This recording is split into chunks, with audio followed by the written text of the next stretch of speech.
বাবা মার কাছে সন্তানেরা সবসময় ছোট থাকে, তাদের যে কোনো আবদার বাবা মা অল্পতেই পূরণ করে ফেলে। আর বাবা মা হচ্ছে পৃথিবীর সবচাইতে আপনজন, কারণ বাবা মা কখনোই ছেড়ে যাবে না, সবাই ছেড়ে চলে গেলেও। হে গাইস, আসসালামু আলাইকুম, সবার কী অবস্থা?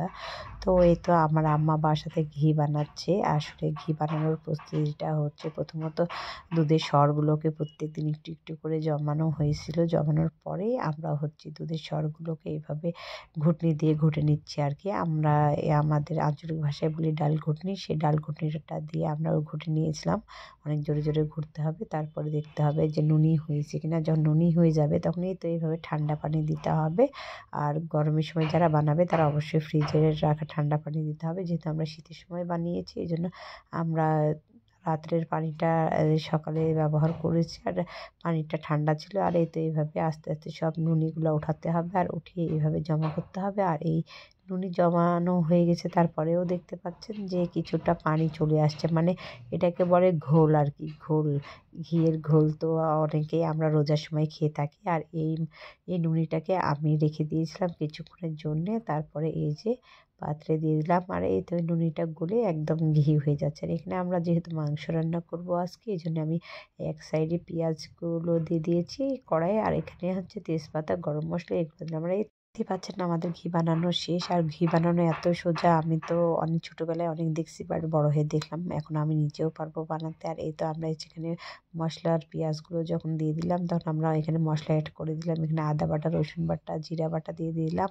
আর হচ্ছে লবণ, হলুদ, শুকনো মরিচের গুঁড়া, আর আমরা কিছু শুকনো মরিচও গোটা গোটা দিয়ে দিয়েছি পেঁয়াজের সঙ্গে। তারপরে এখানে আমি কিছু পানি অ্যাড করে দেবো, দিয়ে মশলাটাকে ভালোভাবে কষাবো। আসলে যতক্ষণ না মশলা নিজে থেকে তেল উঠে যাবে ততক্ষণ আমি মশলাটাকে কষাতেই থাকবো।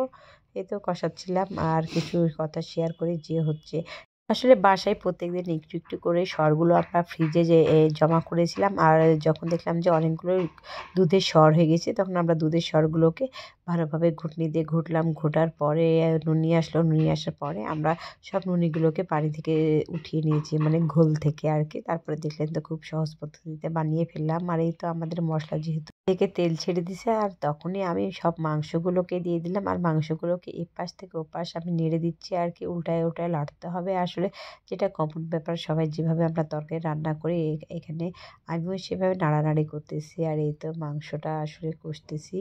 আর এই মাংস দেখেন এই তো কষা হয়ে গেছে। আমি কোনো পানি অ্যাড করি নাই মাংসতে, কারণ মাংস নিজে থেকেই পানি ছেড়ে দেয়, এই জন্য আমি এখানে কোনো রকম ঝোল দিই না। আর একটু পরে আমি দিয়েছিলাম একটু ঝোল। তারপরে ঝোলটা যখন শুকনো শুকনো হয়েছে, তখনই আমি বানিয়ে ফেললাম মজাদার মুরগির মাংস।